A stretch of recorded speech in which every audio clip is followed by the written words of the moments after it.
All right, everyone. I have Tiffany Belanger here, and I'm excited to chat with her. I started following her on Instagram a while ago. Her Instagram is Cosleepy, and she talks about safe co-sleeping and bed sharing. I'll have her tell you about it, but didn't really find a lot of resources out there when she was a new mom and struggled to find accurate, good information on bed sharing. And so she created a resource and an account, and I'm really excited to dive into a lot of other topics with her today. So thank you so much for coming on the podcast. Yes, of course. I'm so excited to chat with you. Thank you. Before we dive in, I'd love for you just to tell us how you got into it, what made you want to do co-sleepy, and even what made you want to bed share. All right. Well, I became a mom back in 2018. And at that point, when I went on Instagram, I didn't find an account that was specifically about co-sleeping. So I Googled it. And I don't know if you've ever Googled co-sleeping or bed sharing, but the scariest articles and blog posts come up. Mm-hmm. And that is not helpful at 3 a.m. when you're a brand new mom. And in my case, breastfeeding was really difficult in the beginning. So I'm in a lot of physical pain and, wondering if I'm feeding my baby enough. I'm trying to work out our breastfeeding relationship while also trying to figure out if I can find some safe way for us to sleep. And in my case, my little boy only wanted to sleep on my chest, or maybe my husband's, but he didn't want to be in his bassinet, the very fancy, expensive bassinet that I had researched for months and months. And so kind of out of desperation, we started doing chest sleeping. That's what I know it to be called now. But back then, I had no idea. It was sort of just the skin to skin position that they tell you is okay during the golden hour at the hospital. Well, we were doing this all night long, and my husband and I would kind of take shifts so one of us could kind of watch the other person, make sure nothing bad happened. But that's not good for long term. Or like at a certain point, we were just too exhausted. Mm-hmm. Long story short, I was so lucky to have a lactation counselor who mentioned bed sharing to me when I was talking to her about our breastfeeding issues. I happened to mention the sleep issues too, and she just said, "Hey, a lot of people do this thing. It's called bed sharing, especially all over the world. It's just kind of a Western thing that we do now, where we have our babies separate in a crib or even in a different bedroom. That is like not done all over the world." And so she's like, "If you're up for it, Google James McKenna." And I wrote it down on my phone, and I went home and looked him up. And he's from the University of Notre Dame, and he spent his career at the sleep lab there at the university, bringing in moms and babies, hooking them up, and watching them all night to see what happened. Like, what stages of sleep were they in when were they fully waking up each time that they needed to nurse? He noticed all sorts of really amazing things, like their breathing would mimic each other. They would start breathing at the same exact time. Their heart rate was going at the same speed. It's like all these amazing, beautiful things that really makes it clear that moms and their babies were designed to kind of be together, working in tandem, especially in the early first few months after birth. We were not designed to be separated. And that is the norm here in the West. But you don't have to do it that way. And I always thought of myself as a feminist, and I went to UCLA and a modern woman. And that's why I looked up the fancy non-toxic crib. But at the same time, my instincts were telling me, keep your baby close, And it took me a while to sort of wrap my head around that and be like, can I still be this modern woman who chooses to keep my baby in my bed? Like, is that possible? And now it's, several years later, and I know the answer to be yes, it Mm-hmm. absolutely is possible. And so, yeah, I just did a lot of research. And when I checked back in Instagram a couple years later in 2020, and there still wasn't a page about this, I was sort of like, all right, Tiff, that's you. This is your hole to fill. Like, go for it. So Mm-hmm. I made my page and I made a blog so that when people were Googling, hopefully my blog post would come up in those search results. And it's sort of just taken off. And I'm so happy to see that so many people are doing the same thing as me, and they're bravely hitting follow. Like every time my community grows on Instagram, it makes me so happy, because I'm just like, that's so encouraging for people who really feel at 3 a.m. like they are the only ones doing it. So I'm here to say, no, there are a lot of us doing it. Mm-hmm. And feeling like you're doing it wrong because you're bed sharing, because our society's so anti that. Like, I remember looking it up, and again, getting all the scary stuff that you did as well, and feeling exhausted and defeated, because I knew if I were to get in the rocking chair and rock my daughter, falling asleep that way is dangerous. That is not okay. It's actually way safer to bring her in my bed with me. And so that was frustrating to me, because I'm like, okay, well, I'm exhausted, but they're like, this just doesn't make sense. Exactly. And you can speak to this as a doula too. You know, when you breastfeed, the hormones actually make you drowsy. Like that's how it works. You could definitely speak to this better than me. But if we moms are meant to sort of feel drowsy and tired while we're breastfeeding, doesn't it make sense that maybe in the past, the ideal situation was when the mom is lying down and sleeping with the baby? It just, yeah, it doesn't make sense to try and sit up in a chair. And whenever people talk about people who aren't very educated on this topic and they try to use fear tactics and they say, you know, here's X many co-sleeping deaths. I just want to say that so many of those deaths are called co-sleeping deaths, but they actually take place on a couch or a chair. So unfortunately, they don't make it very clear on a lot of the police reports, like where it happened. They just say, oh, a mom or a parent and a baby was sleeping and something happened, co-sleeping. And that's how they rule it. So it's very rare that in a bed where a mom is sleeping next to her baby and she's breastfeeding on and off through the night, it is extremely rare that something bad would happen to the baby. It's when parents aren't educated about how to do it safely. And so they're trying to stay awake on the rocking chair or on the plush couch. And they just can't, they're human, they're going to fall asleep. Right. And so if the baby slips off or out of their arms and there's suffocation risks there, or maybe they fall to the ground, that's terrible. And that's not going to happen in the middle of a firm mattress that you've already sort of set up to be safe and you've prepped for this. In that case, you can nurse your baby and you can fall asleep while you're nursing your baby too, and you can be confident that they're going to be completely safe. Right, right. And also what's left out on a lot of those reports too is like intoxication of parents and things like that. Like a lot of, Completely. I remember talking to an ER nurse and she said the only cases that she had seen, the parents were drunk or high, like when that had happened.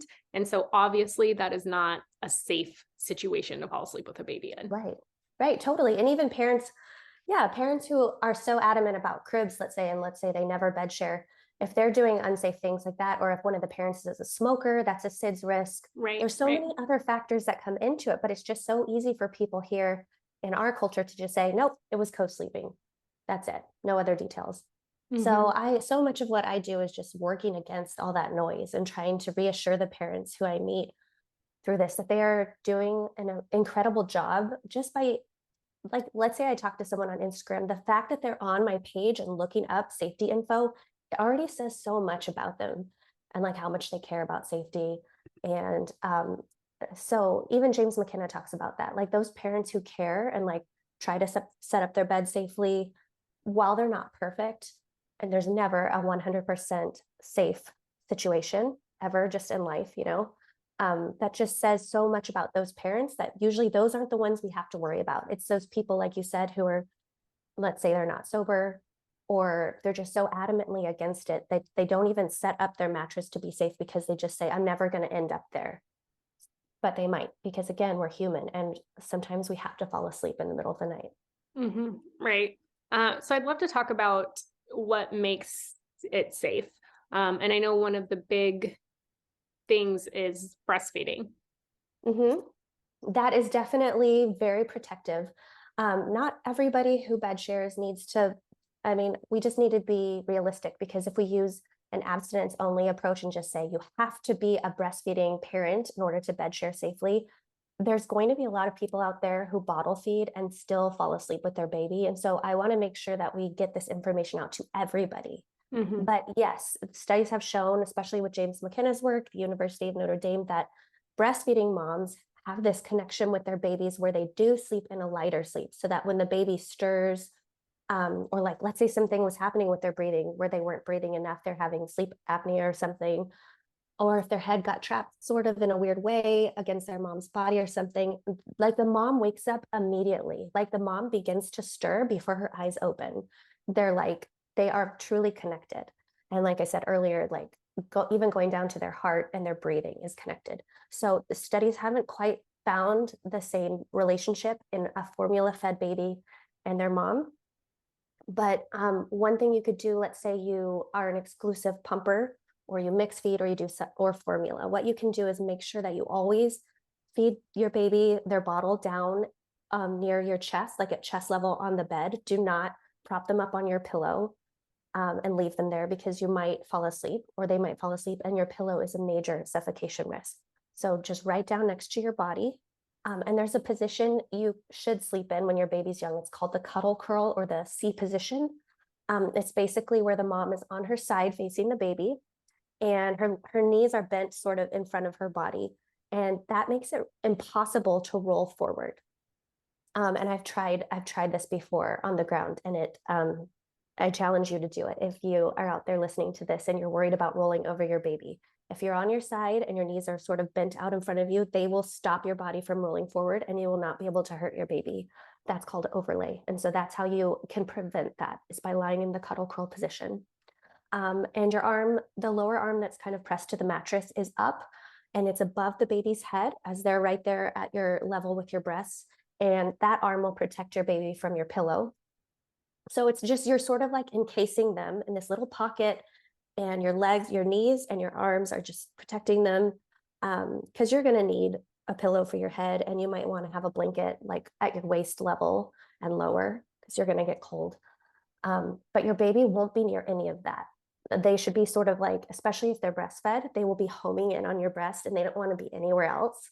So that's another reason why breastfed babies are safer in bed sharing situations, because they don't wander around the mattress and wake up and crawl typically, like maybe a bottle fed baby would if they get hungry and want to sort of go looking for their next bottle. Those breastfed babies stay right there. And so it's just a lot easier to sleep when your baby's right there, and they can kind of latch on and off as like on demand throughout the night. And many times the moms don't even wake up while it's happening. Yeah. So I found with like that side lying position was just much easier, because with both my girls in the first couple of weeks, I would kind of get out of bed, sit in the rocking chair, because I was trying to like get that perfect latch. And then you kind of have to get some light on so you can like bring their head to your breast and like make sure that they're latching on. I had some latch issues with both of them, but when I was just side lying, it was so easy. Like I didn't have to turn on a light. I didn't have to like do any of that work. It's like you just bring them into bed, lay on your side, and they just find your nipple and you're good. Exactly. Yeah, I have a friend who does side lying nursing for the same reasons, but she doesn't bed share. So she like takes them into her bed, feeds them, and then when they're done, takes them over to their crib and then spends some time trying to transfer them. But what if she falls asleep? Like that's totally likely.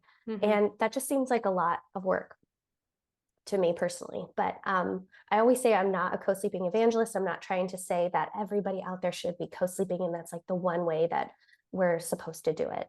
Like I understand that it's not safe for all families, and it's just not comfortable or fun for some parents. And of course, I respect that. I'm just trying to say that if you want to co-sleep, you can do it safely, and you're not weird. There's a lot of us doing it, and we have been for centuries, for most of human history. Right. And as you said at the beginning, like around the world, this is the norm. So like when people from other cultures even hear some of the sleeping things that we do, they're like, what?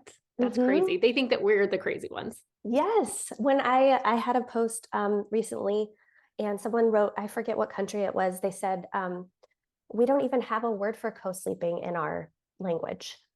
I'm sorry that I can't remember which country it was from, but I do post occasionally on co-sleeping around the world. And like, I'll talk about how in Japan, SIDS is not a thing.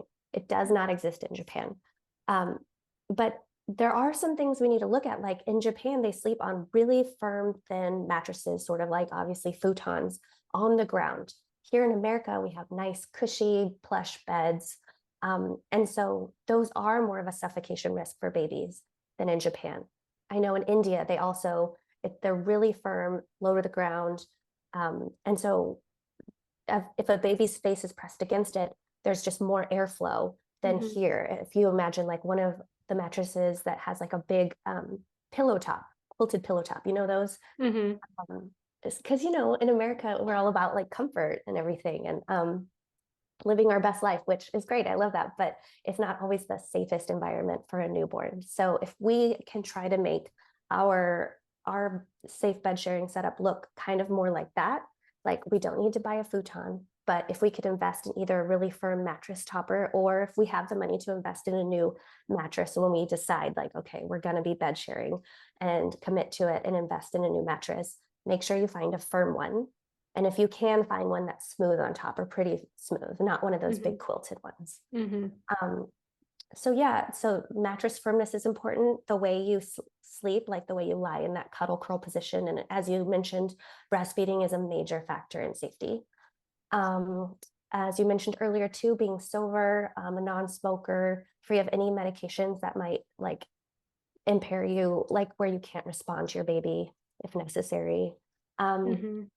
there's a couple more, just babies in general, not just co-sleeping babies, but overheating can lead to SIDS, can be a risk factor there. So you want to dress your baby a little bit lighter than you would maybe if they were in a crib, because they will be absorbing some of your body heat, especially if you're breastfeeding. They warm up with that. So, and you're right there to monitor them. So, because I know a lot of parents are worried about them getting too cold, but you're there, you'll notice if they really need an extra layer or not. Mm-hmm. Yeah. We recently went on vacation and just trying to figure out the bed situation with two kids where, you know, you don't have everything. They brought like a pack and play to their room, but these beds were so high off the ground and it's like hard tile.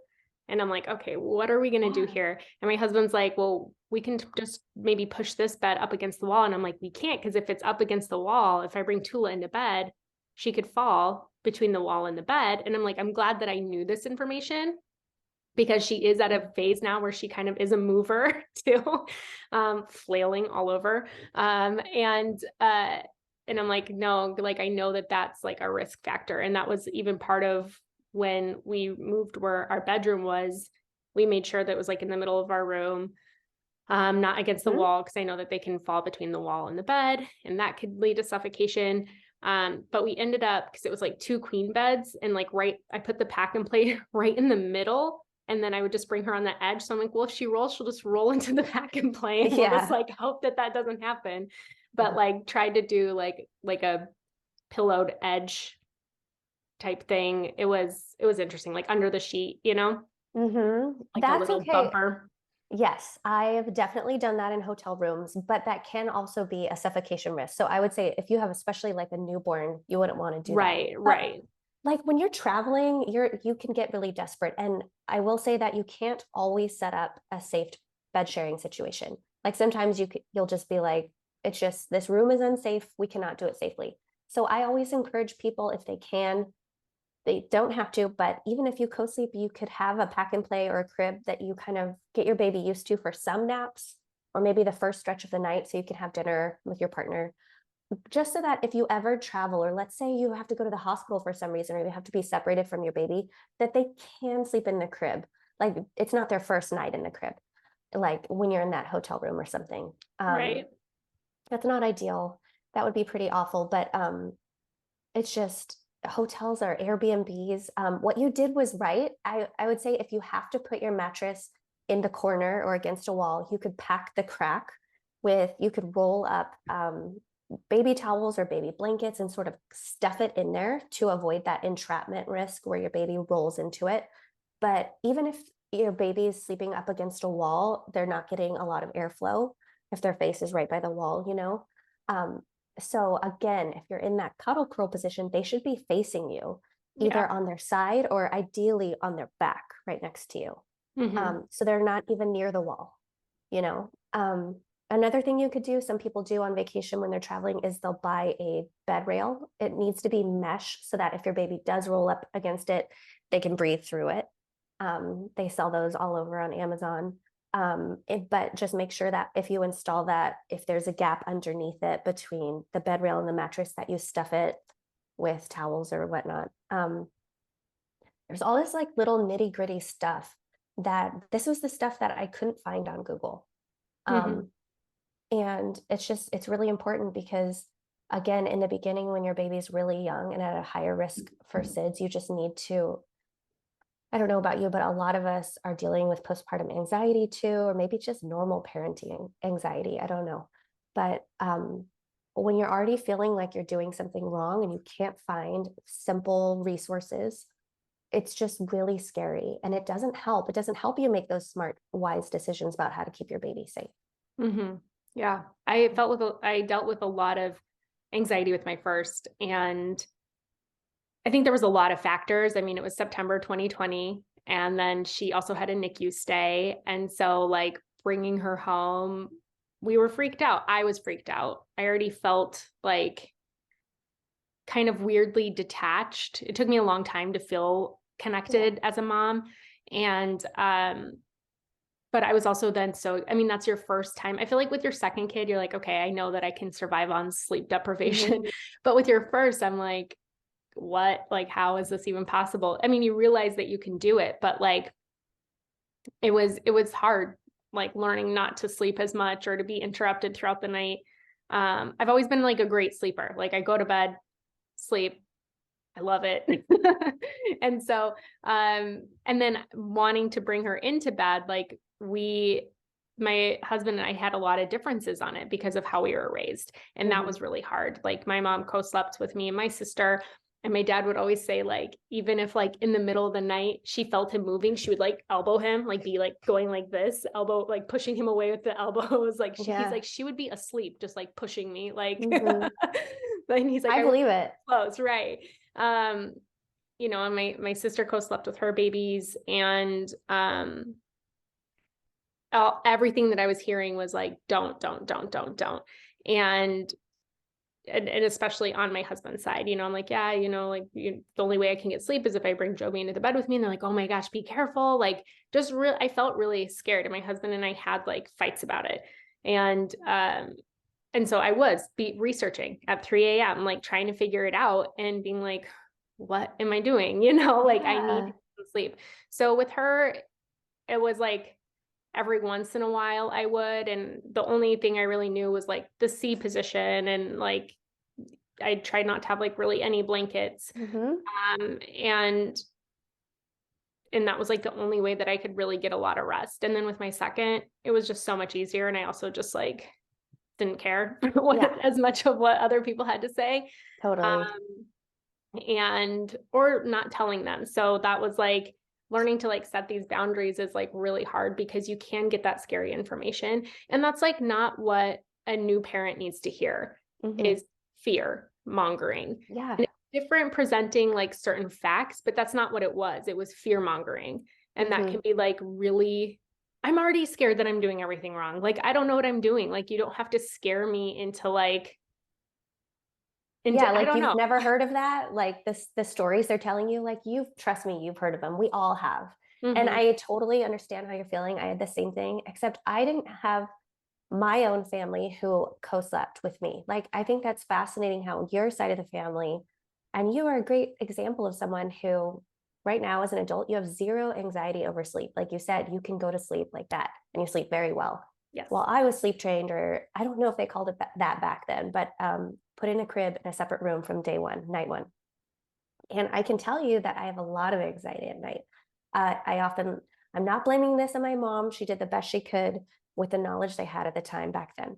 I'm just saying, for whatever reason, nighttime is hard for me. It's not like I'm afraid of the dark, but it's like all my bad thoughts and scary worries and anxieties just come out at night when I'm just lying there trying to sleep. And like my husband, he's out in 3 minutes, and he said he doesn't struggle with that. Yeah. So I am not a therapist, and I have no idea if this is related to when I was an infant and just placed in another room separately. But I do love when I hear stories of people who grew up co-sleeping with their parents, and now they're just so secure and happy, and don't feel fear at that when it's 11 or 12 midnight.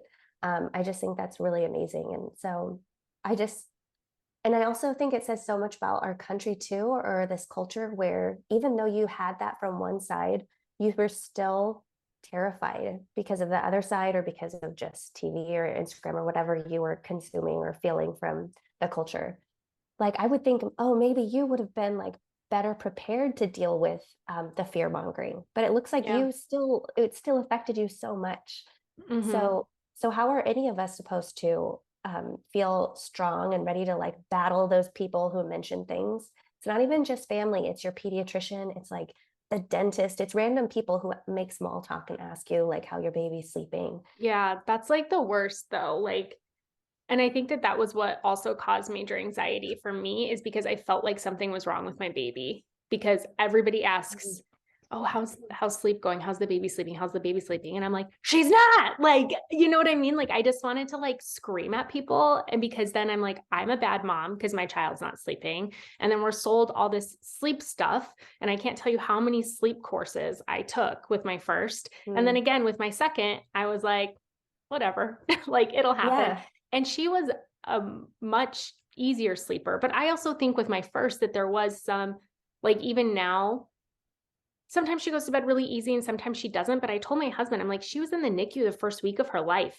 Like she was sleeping in a bed, like we weren't allowed to yeah, be next to her. Like it was COVID. So like he and I couldn't even be in there with her at the same time. Like it was very, it sucked. Like, and they were yeah. like, you have to go home. Like, there was nowhere for me to sleep. They weren't letting families stay there. They're like, you have to go home and get rest. So, like, we'd go home at night and I'd pump and I'd call the NICU and check on her. And then, we'd be back really early the next day. But like, I had so much anxiety about leaving her like Yeah. a half an hour away from where we live every single night. And I'm like, babe, I'm like, she was left the first week of her life. And Mhm. I get that that wasn't in our control. And I'm like, so maybe like she needs a little bit more co-regulating, maybe a little bit more closeness to get past that. Like, I don't know, like I Yeah. know it's been a couple years, but still, like, who knows? Yeah. So it's like we just assume that babies are robots and this is like the formula that they fit into. And that's just like so not true. Like temperament plays a huge role. So many things play a huge role. And my second was a much better sleeper, but also because I just co-slept with her a lot. And Exactly. then she went through like, but now she's like all over the place right now. She's like almost one. I don't know what's going on. But still, when we're struggling, the easiest thing for me is just to bring her in my bed. Like, Exactly. so it's Hmm. definitely it's hard. You do freak out and it is from like every single angle. Like I remember with my first as well at her 1 year checkup, the pediatrician being like, is she sleeping through the night? And I'm like, no, no, she doesn't sleep through the night. And her being like, well, why don't you work on night weaning her? And then, and I'm like, I'm fine with what we're doing. I'm okay Yeah. nursing her a couple times a night. I'm fine with it. Like it wasn't a bother to me.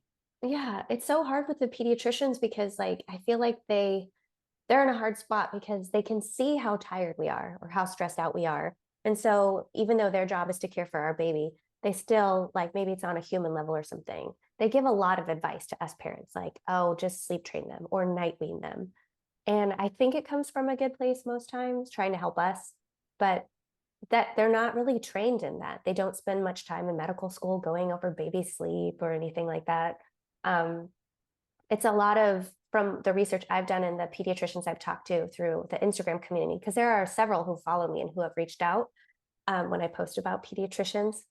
Um, I really do think it comes from a place of a love and concern for the Yeah. parents' well-being.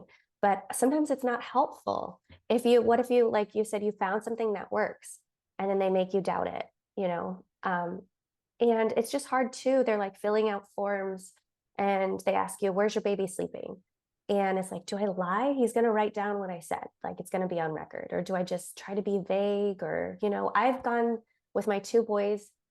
Let's say we've gone through 5 different pediatricians because we've moved a lot. And I've done different things. Sometimes I've felt bold and I've said, they sleep with me in my bed. Sometimes I've said crib. Sometimes I've tried to be vague, like I've done the gamut, like everything. And so I think whatever you want to do, I would never judge someone for what they want to do. Some people have it, they have the passion and they say, I want to talk to my pediatrician and tell them that there is a way to safely co-sleep. And so many of us are doing it. That way their statistics won't be skewed. Like they'll see like, oh, all these people with their healthy, strong babies have been co-sleeping this whole time. That says something. But I mean, come on, like, do you remember in the early days, especially with your first, like you don't have that emotional bandwidth where you can like be that courageous. Like you're barely hanging on. So it's just like, do I want to try to do I want to start crying at the pediatrician's office? You know? Yeah, I probably would. I cry at everything. Well, yeah. Such a crier now. Me too. Every single And that's movie. It's like so ridiculous. Even like, so my oldest, like, she wants us to tell her stories before bed. So sometimes she wants us to make one up. Like last night, she's like, tell me a story about a mama owl. I'm like, okay. So I make it up. And then the other night she wanted a story about a mermaid. So I'm making up this mermaid. She's like, no, her name's Ariel. I'm like, okay, her name's Ariel. And she has red hair. Okay, she has red hair. So she wants me to basically tell her the Little Mermaid story. I'm telling it to her. And then I'm like, and then King Triton turns her into a human so she could be with Eric. And I'm like, started crying. Like, and I'm like, what father in his right mind lets his 16-year-old daughter, like, I'm like crying, telling her this story, like thinking of like letting her go. And I'm like, oh my gosh. Was she really only 16? That's kind of messed up. She's in the movie. She goes, I'm 16 years old. I'm not a child anymore. Yeah, that's kind of weird. Like Prince, is his name Eric? Yeah. Yeah, I think he's a lot older than 16. Probably. Yeah, I haven't shown my kids any of the old Disney movies yet. I'm still debating. Yeah, well, that movie I feel like is kind of scary too, with like the Ursula scenes and stuff like that. We mostly watched new ones. She hasn't really gotten into the old ones, but yeah, I like was crying telling her the story. I'm like, this is ridiculous. I literally cry at everything. Yeah. But yeah, I mean, in those first few days, that's also why, or weeks, months, like it was so hard because again, everybody's scaring you, like everything. Everybody, yeah. Like it was so hard. And then yeah, I know. COVID on top of it and everything else. And I think that it is important that pediatricians do like get this sort of education though, and that conversations like this aren't considered taboo. Exactly. Because it's happening. Like it's about between 70 and 80% of parents of moms who breastfeed admit that in the early months they've fallen asleep with their baby in their bed.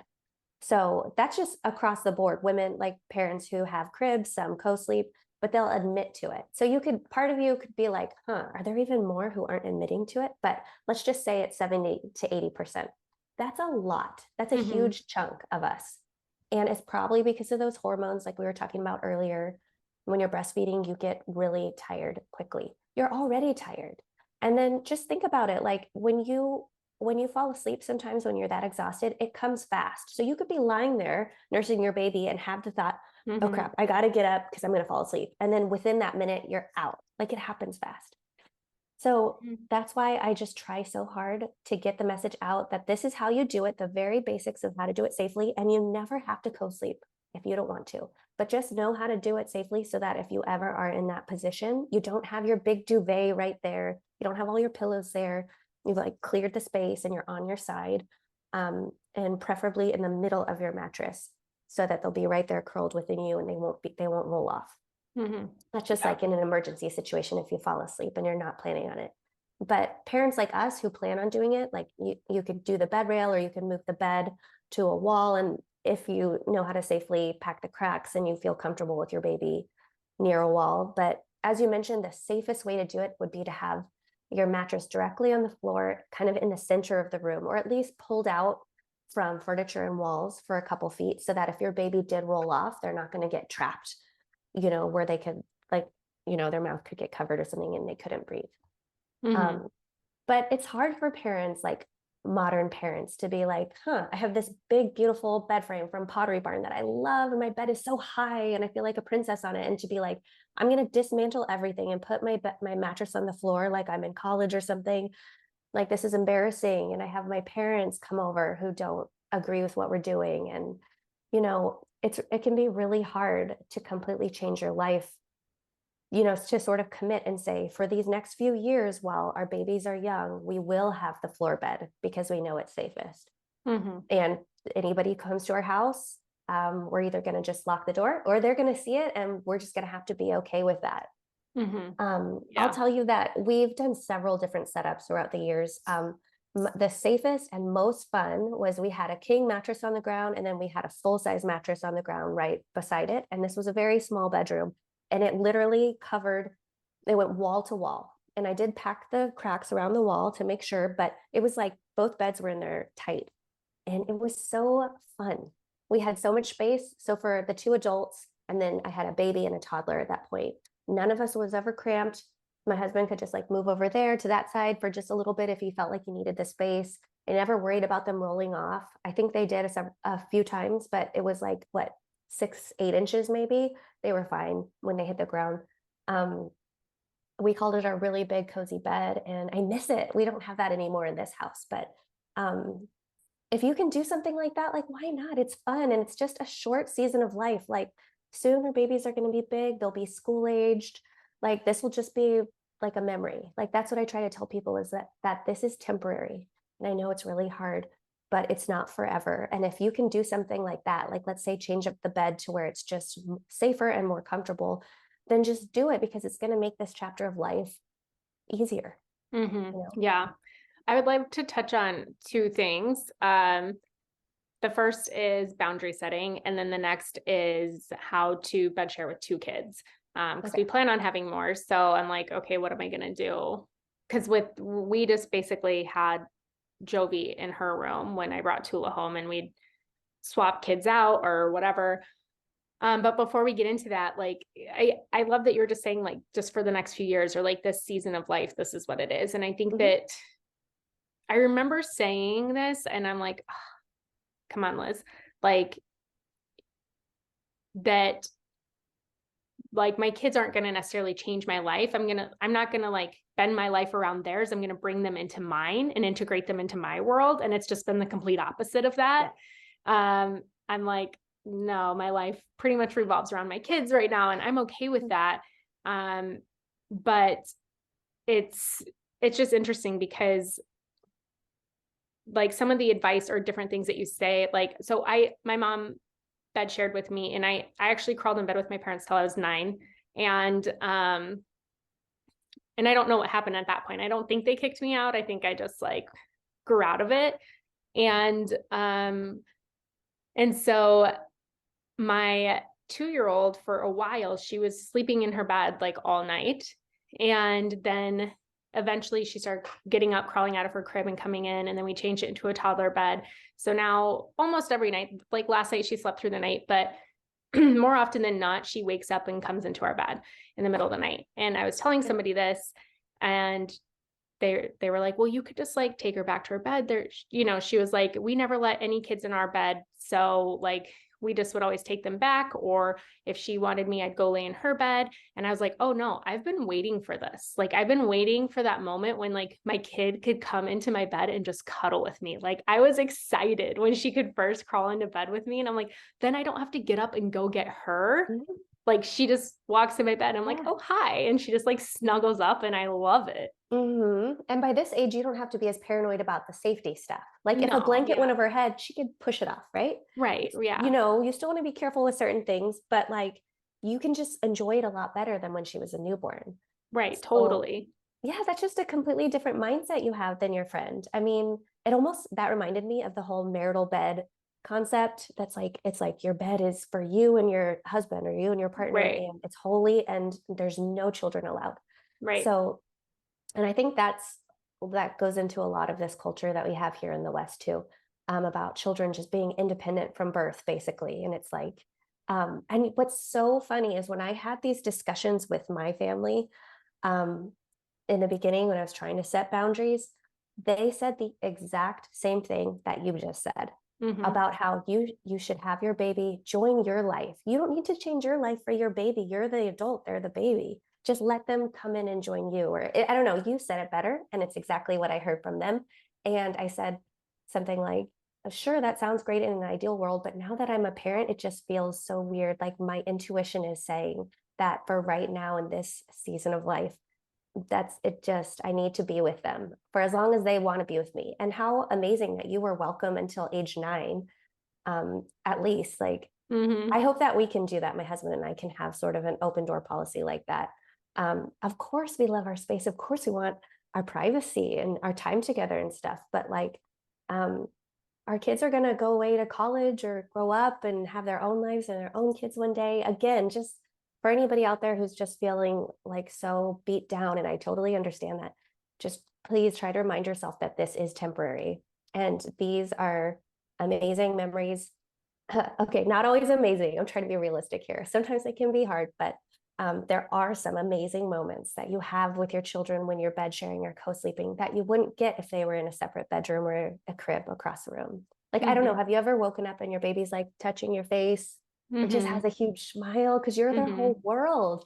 Like when stuff like that happens, just memorize it, Mm-hmm. because unfortunately that's not going to happen forever. And so again, if there's any way we can make the best of this chapter of life, and like I talk a lot about how to stay warm while you're bed sharing, because without that big duvet, a lot of moms are just freezing and then it's just torture to get through the night.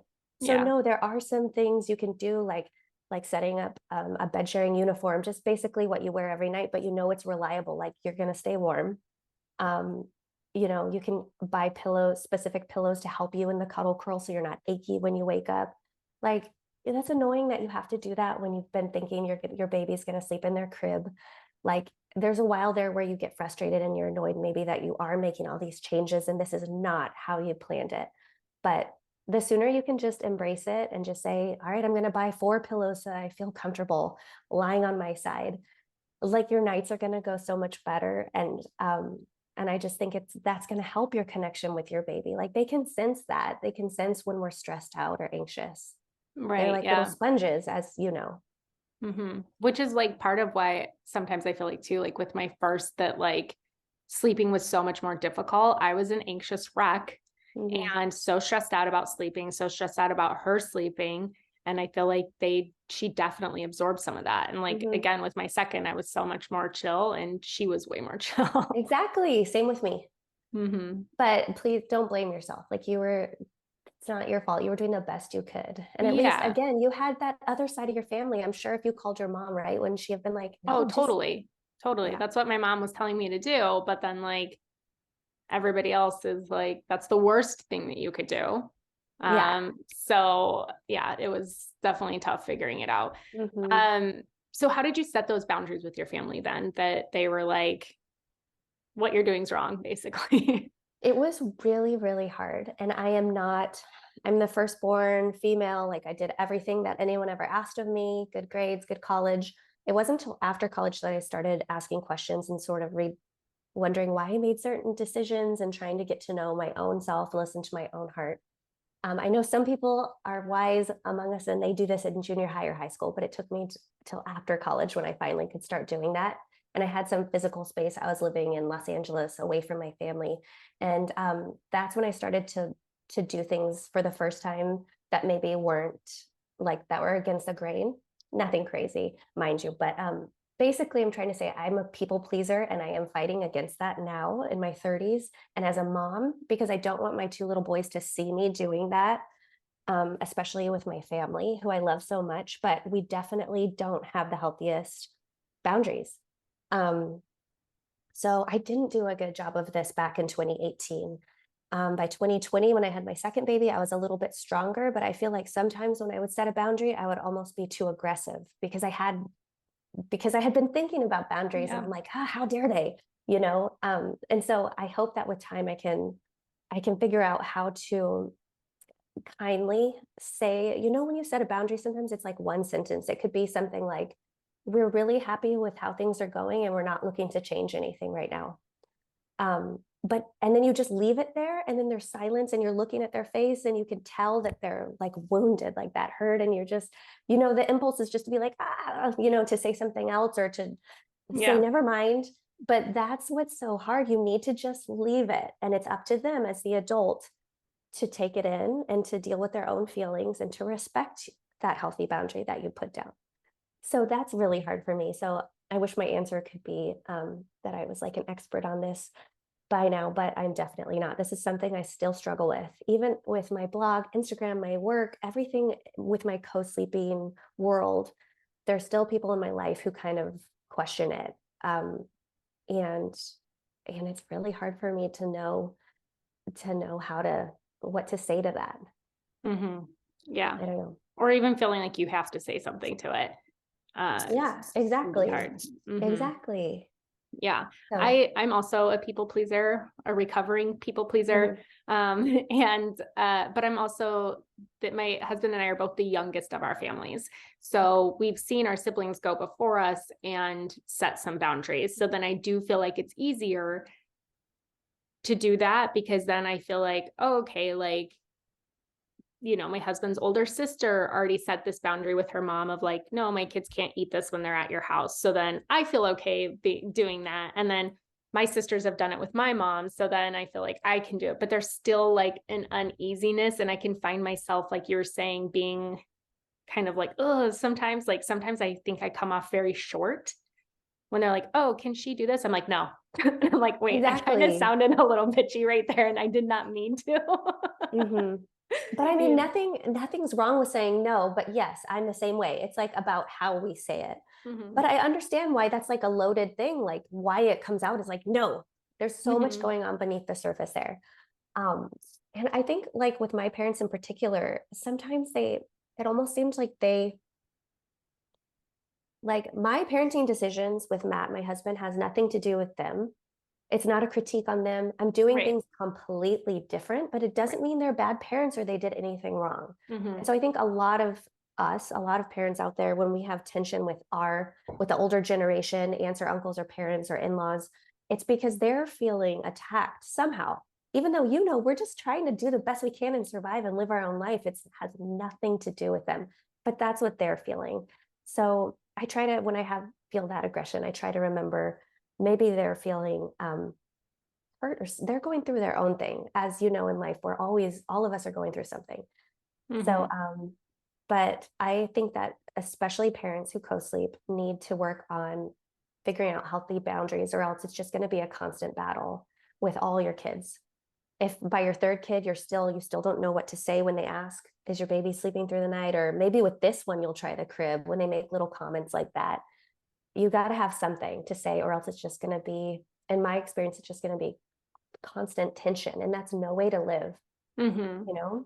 Yeah. So, Yeah. That sleep question was so triggering to me, man, with my first and even with my second. So with my second, I learned to say, when people are like, oh, how's sleep going? How's she sleeping? I'm like a baby, that's because great. I'm like, she sleeps like a baby. They're intended to wake up, because that's actually also proven to reduce the SIDS Exactly. rate as well. So it was really cool when that information came out, because I felt like that also made it easier. Like when I had my second, I'm like, that's her body's natural way. Like when she's waking up, like now I know that she doesn't have like this disorder where she Exactly. sleeps through and could Mm-hmm. potentially have the SIDS risk too. Exactly. So it was, That's yeah, that's good.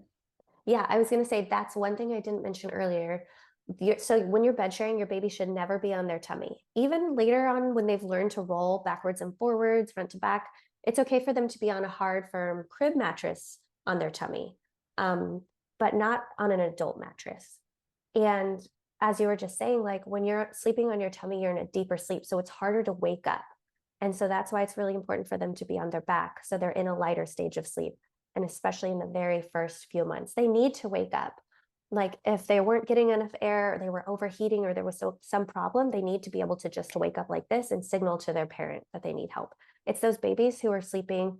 Like, do you remember in the 80s when there was a big problem with SIDS before they figured out, they like started a back to sleep campaign and made some like standards that we all needed to follow? In the 80s, babies were supposed to be placed on their tummies to sleep in their Right. cribs. And so many of them were dying of SIDS because they were in really, really deep sleep that way, and they couldn't wake up when they needed to.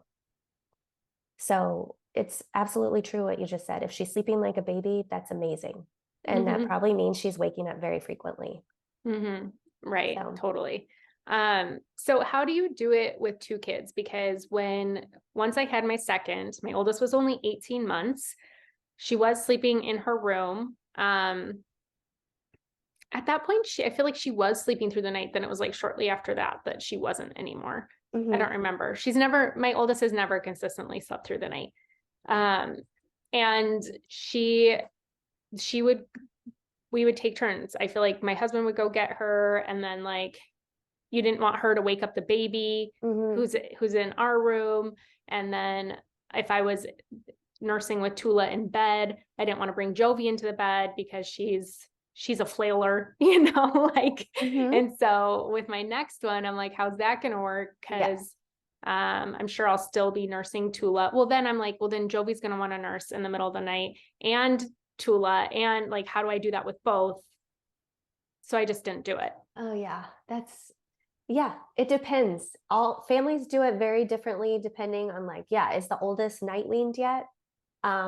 Has the oldest ever slept separately? Or is it like, in my case, my first was only used to sleeping right beside me or on me.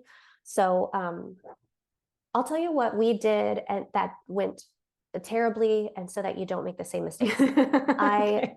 we had our at this point we had our big giant cozy bed, and so two mattresses pushed side by side. So I just thought that my husband could sleep over here on one side of the bed, then my oldest, then me, and then the newborn, because it's really important that one of the adults separates the toddler and the newborn. They should not be next to each other. That's dangerous. So I don't know. I just thought that would be okay. But my oldest had been used to me facing him. Either if I was on my back, fine, but like maybe he would be putting his arm on me. We were always touching, or I was on my side, but I was facing him. So when the new baby came and I was facing the other baby in the C position, cuddle curl, and my toddler would wake up and my back was to him, this like enraged him.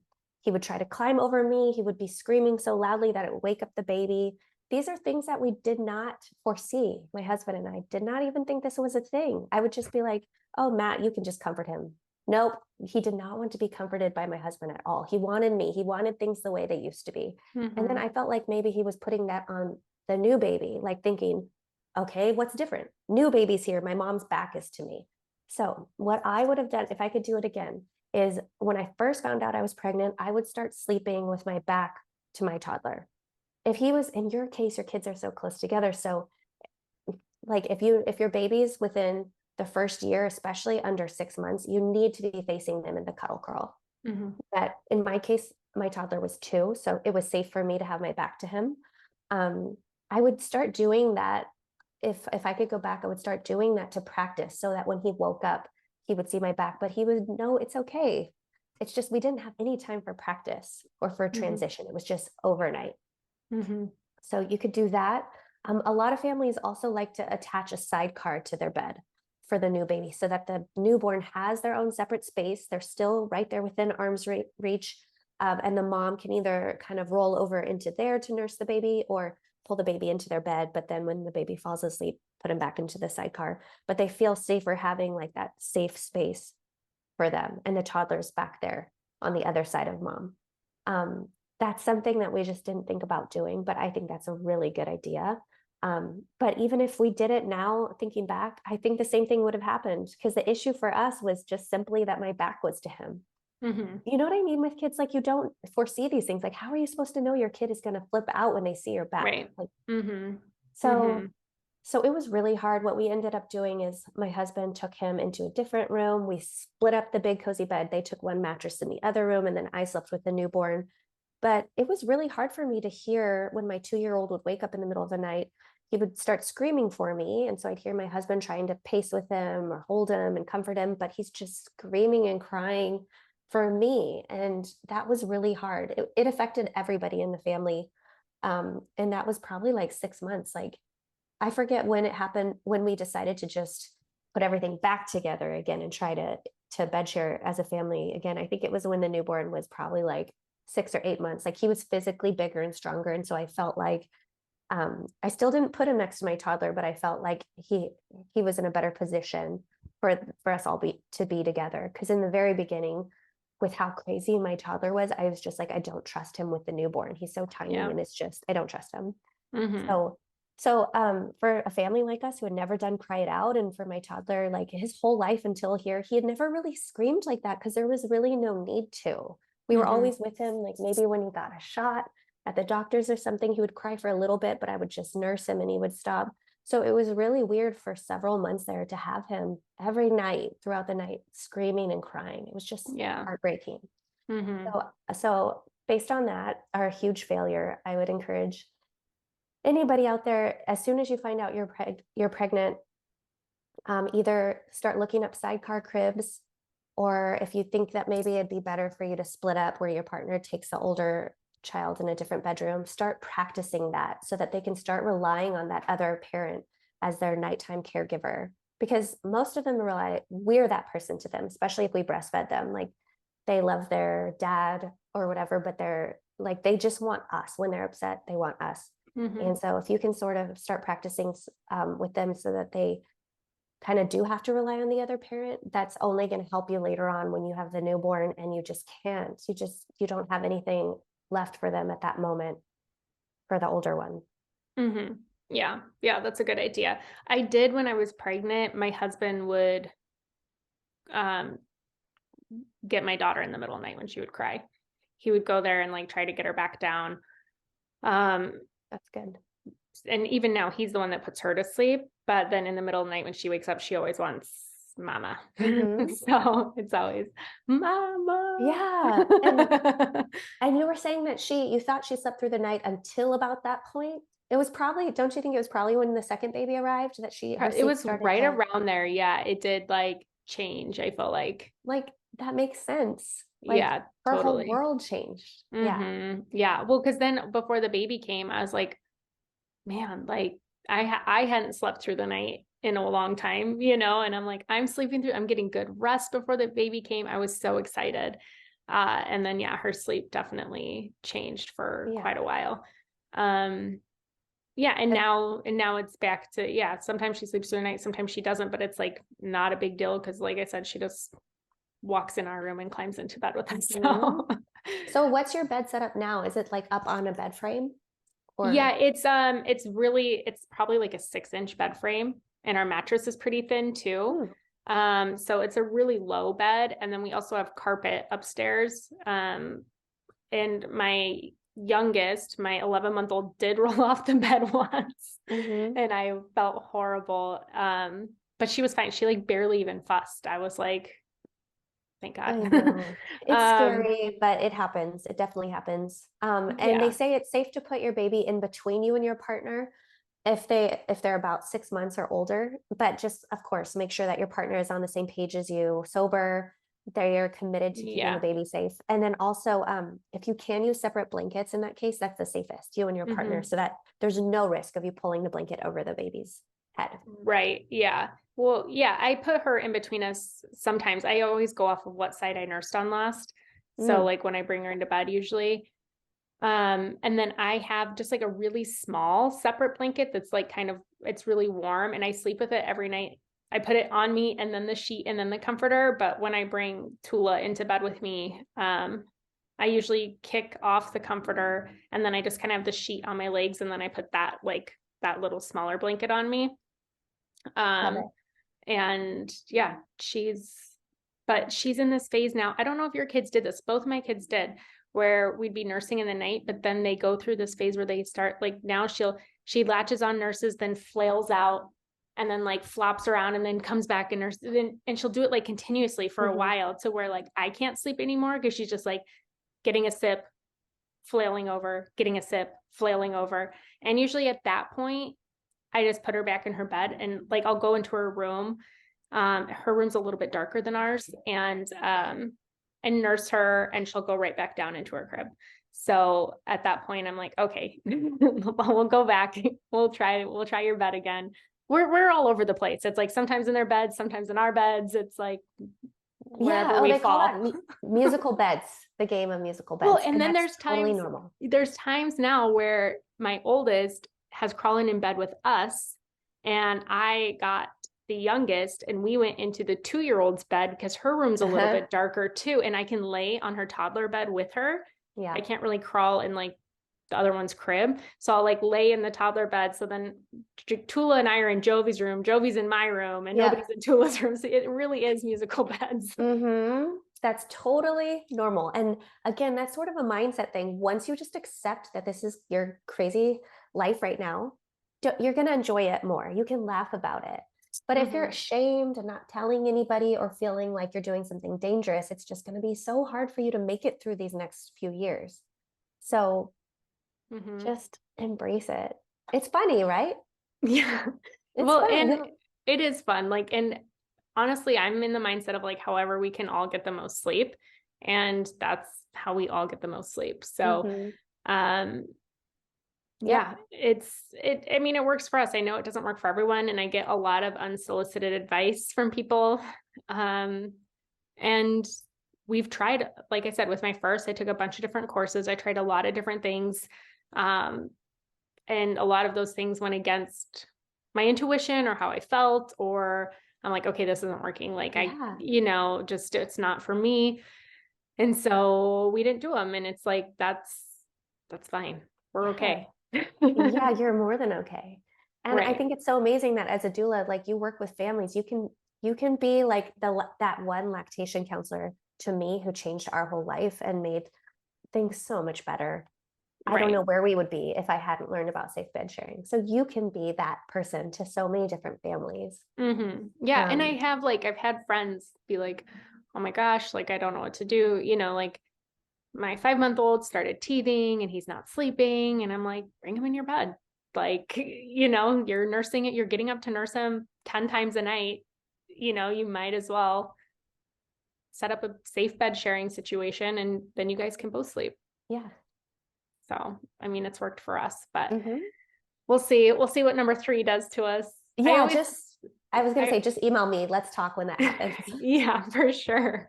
We'll see. It's not happening yet. I always say like number 3 as if I'm already pregnant, but I'm not. Right. Yeah, we'll start trying this year again at some point. So for everybody listening, where can they find out more information? Where, even like some studies? I know that there's a lot of different research out there. There was something recently or this year, maybe it was last year since it's the beginning of the year, that was actually about how safe co-sleeping is versus like it's not as risky as they were saying because of some of the factors that they were including in there. Yeah, there's so many more people talking about this now. Here's where you should start. I would say on Google James McKenna, and he has a book called Safe Infant Sleep. But it's a chapter book. It's literally everything you'd ever need to know to talk to your in-laws or your husband or anything and to feel confident about it. But like, you're tired, you don't have time to read a chapter book. But that's why I have my website. But look, that's the first one. The second one is there's a book called Sweet Sleep. It's La Leche League's book.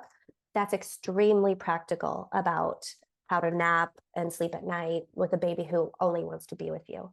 That's so those are 2 really good places to start. And the books are full of research studies. It's just basically research plus practical tips. But if you don't have time to read those, cosleeping.com is my website where I have a blog and some like how-to guides, just PDFs. And of course, on Instagram, I'm on there too, which I think could just be helpful for you to see just how many other people are doing this. And pick any post and go through the comments. And I think it'll make you feel better when you see that other families are doing the same exact thing. And it gets easier. I think just like, even as you said, Liz, just like with time, by your second or third, like it's just really amazing how much more empowered you feel. Once you've kind of gotten down all the safety stuff, you feel like a pro. It's just a completely different experience. Yeah. So yeah, and then I don't know if in your show notes you want, but I could link another, I think it might've been the article you were talking about. Just there's this one article in particular I'm thinking of that's short and sweet, but it has some research in it. And it actually talks about like the moment about 500 years ago when the West sort of shifted from the rest of the world and decided that sleep needed to be independent. Because up until that point, everybody had just been co-sleeping. And so it sort of gives the history on why that happened and why we're still doing that here, at least in the West right now. So I could send that to you too. That's a really good one. I'm so happy to see that there's more and more resources as the years are going by, because I think so many in our generation are just sort of like, this doesn't feel right with our intuition, with our gut. It just doesn't feel right. And we're just finding the courage to just say, we're just going to do this. We're going to figure out how to make it safe and do it. And we're going to talk about it on social media or whatever. So I thought that it was super interesting at the beginning, how you were saying that you're like, I'm this modern woman.